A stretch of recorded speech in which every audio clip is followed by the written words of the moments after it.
പിണറായി സർക്കാരിനെതിരെ പോരാടാൻ യുഡിഎഫുമായി കൈകോർക്കുമെന്ന് പി.വി. അൻവർ. പുതിയ സമര പരിപാടികൾ ഇന്ന് പ്രഖ്യാപിക്കും. രാവിലെ 9 മണിക്ക് പി.വി. അൻവർ വാർത്താ സമ്മേളനം വിളിച്ചിട്ടുണ്ട്. വിവരങ്ങളുമായി കെ.സി. ഉണ്ണികൃഷ്ണൻ ചേരുന്നുണ്ട്.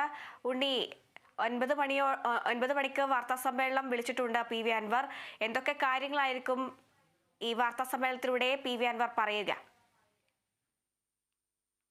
അതായത് പ്രധാനമായും ഈ വാർത്താ സമ്മേളനത്തിൽ യുഡിഎഫുമായി ചേർന്ന് പ്രവർത്തിക്കുന്ന കാര്യങ്ങളുമായി ബന്ധപ്പെട്ടായിരിക്കും അൻവർ കൂടുതൽ കാര്യങ്ങൾ പറയുക. അതോടൊപ്പം തന്നെ ഈ പുതിയ സമരപരിപാടികളെല്ലാം അൻവർ പ്രഖ്യാപിക്കാനും സാധ്യതയുണ്ട്. എന്തായാലും ഈ മലയോര മേഖലയിലെ വിഷയങ്ങളുമായി ബന്ധപ്പെട്ട് യുഡിഎഫുമായി ചേർന്ന് പ്രവർത്തിക്കുക എന്ന ലക്ഷ്യം തന്നെ അൻവറിനുണ്ടെന്നാണ് അൻവറിന്റെ പ്രതികരണത്തിലൂടെ മനസ്സിലാക്കുന്നത്. ഇനി പിണറായി സത്തിനെതിരെ ഇനി ഒറ്റയ്ക്കല്ല, യുഡിഎഫുമായി ചേർന്ന് പ്രവർത്തിക്കുമെന്നാണ് അദ്ദേഹം കഴിഞ്ഞ ദിവസം ജയിലിൽ നിന്ന്, അതായത് റിമാൻഡിൽ കഴിഞ്ഞ ജയിലിൽ നിന്ന് ജാമ്യം ലഭിച്ച് പുറത്തേക്ക് ഇറങ്ങിയപ്പോൾ അദ്ദേഹം വ്യക്തമാക്കിയൊരു കാര്യം. എന്തായാലും ഈ ഫോറസ്റ്റ് ഓഫീസ് ആക്രമിച്ചതുമായി ബന്ധപ്പെട്ട് അദ്ദേഹത്തെ അറസ്റ്റ് ചെയ്ത് അദ്ദേഹം റിമാൻഡിലായിരുന്നു. അതിനുശേഷമാണ് ജാമ്യം ലഭിച്ച് പുറത്തിറങ്ങിയത്. എന്തായാലും അദ്ദേഹം അക്കാര്യത്തിൽ അദ്ദേഹം ജയിലിൽ ആയ സമയത്ത് പിന്തുണച്ച യുഡിഎഫ് നേതാക്കൾക്കെല്ലാം തന്നെ നന്ദി പറയുന്നൊരു സാഹചര്യം ഉണ്ടായിരുന്നു.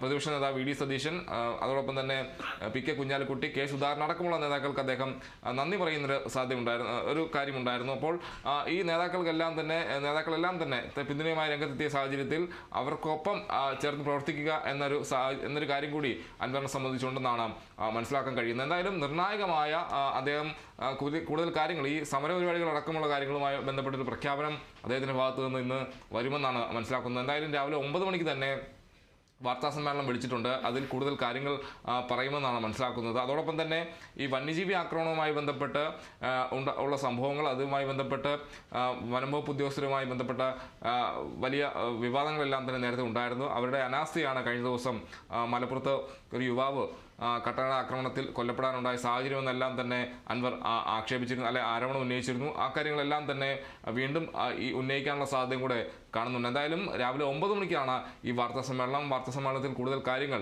പറയുമെന്നാണ് കരുതുന്നത്. ഹരിത. ശരി, ഉണ്ണിയുടെ വിവരങ്ങൾ നൽകിയത്.